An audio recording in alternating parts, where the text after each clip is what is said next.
দর্শক, আমরা এই মুহূর্তে আছি সুন্দরবনের একবারে গহীন জঙ্গলের মধ্যে, যেখানে মানব শূন্যহীন কোনো প্রাণের অস্তিত্ব পাওয়া যাচ্ছে না।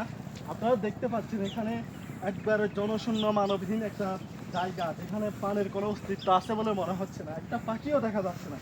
এমন গভীর জঙ্গলে আমরা প্রবেশ করছি। আমরা সামনের দিকে যাচ্ছি, কি আছে আপনাদেরকে দেখানোর উদ্দেশ্যে আমরা এই জঙ্গলের ভিতরে প্রবেশ করছি না। আশপাশে কোনো কিছুই দেখতে পাচ্ছি না, তবে ভয়ও হচ্ছে কিছুটা।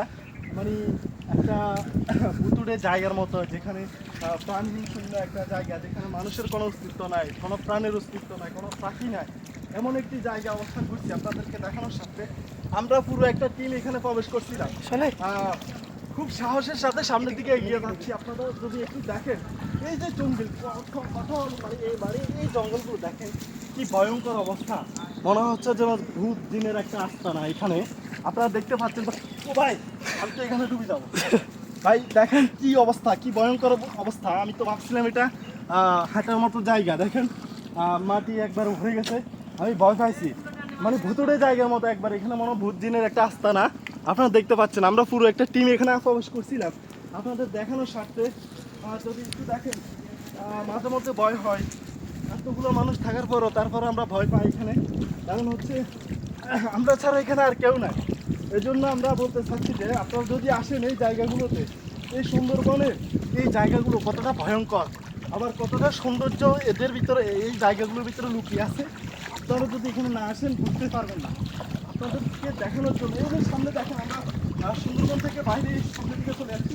এই যে সামনে দেখতেছেন নদীর অবস্থা, ভয়ঙ্কর একটা রূপ, যেটা দেখলে আপনাদের কাছে শান্তি লাগবে। সেই দৃশ্যটি দেখানোর সাথে আমরা একটু সামনের দিকে এগিয়ে যাচ্ছি।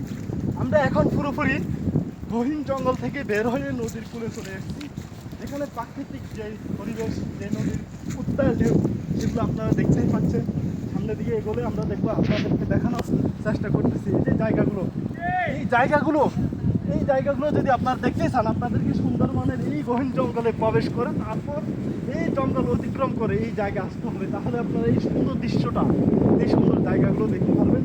এখানে জিও ব্যাগ দিয়ে ভাঙন প্রতিরোধের জন্য যে একটা কার্যক্রম আপনারা দেখছেন, এখানে অনেকগুলো জিও ব্যাগ ফেলেছে নদীর ভাঙন প্রতিরোধ করার জন্য। অসম্ভব সুন্দর এবং যেই নদীর যে ঢেউ, এই যে দেখতেছেন জোয়ার পরিপূর্ণভাবে এখন একবারে ভাসিয়ে দিচ্ছে পানি। এখানে সম্ভবত কিছুক্ষণ পূর্ব পানি ছিল না, এখন পানি এসে সবটি ভরে গেছে। এই হচ্ছে বর্তমানে সুন্দরবনের গহীন জঙ্গলের ভিতরের বর্তমান পরিবেশ এবং অবস্থা আপনাদেরকে দেখানোর সাথে আমরা এখানে আছি। একটু দিকে লক্ষ্য করলে দেখবেন নদীর যে উত্তাল ঢেউগুলো, সেগুলো এখানে একবারে স্পষ্টভাবে দেখা যাচ্ছে। কি ভয়ঙ্কর ঢেউ, যেটা দেখতে আপনাদের মনে একটা শান্তি পাবে। এর মধ্যে আমরা একটা যে ডাইনোসরের সম্ভবত ডিম পাওয়া গেছে এখানে, দেখতে পাচ্ছেন ভয়ঙ্কর এক বিশাল একটি ডিম পাওয়া গেছে। এটা ভেঙে ছাপ উঠে বের হয়ে গেছে সম্ভবত। আমি ফেলে দিচ্ছি, তবে আমার ভয় হচ্ছে। এখানে মানবহীন এই জায়গাগুলোতে মনে হচ্ছে ভয়ঙ্কর প্রাণীদের বসবাস রয়েছে, যেটার প্রমাণ এই ডিম থেকে আমরা পেয়ে যাচ্ছি। আপনারা দেখতেই পাচ্ছেন এখানে মানুষ ছাড়া আরও ভয়ঙ্কর কোনো প্রাণীর অবস্থান বা বাসস্থান রয়েছে, যেটা এই ডিমের মাধ্যমে প্রকাশ পেয়েছে। আরেকটু যদি লক্ষ্য করেন, এখানে দেখা যাচ্ছে একটা নৌকা আসতেছে।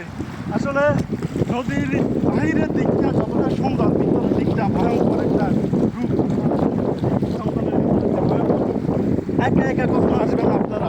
একা আসলে আপনাদের প্রাণের ভয় আছে, যার কারণে আপনারা কখনো একা আসবেন না। আপনারা সাবধানতা অবলম্বন করে আসতে হবে। আপনাদের অনেকগুলো মানুষ এখানে, একটা টিম এখানে এসেছিলাম, যার ফলে আমাদের কোনো ভয়টা তেমন লাগে না। এই ছিল বর্তমানে সুন্দরবনের একটা দৃশ্য আপনাদেরকে দেখাচ্ছি। যদি ভালো লাগে থাকে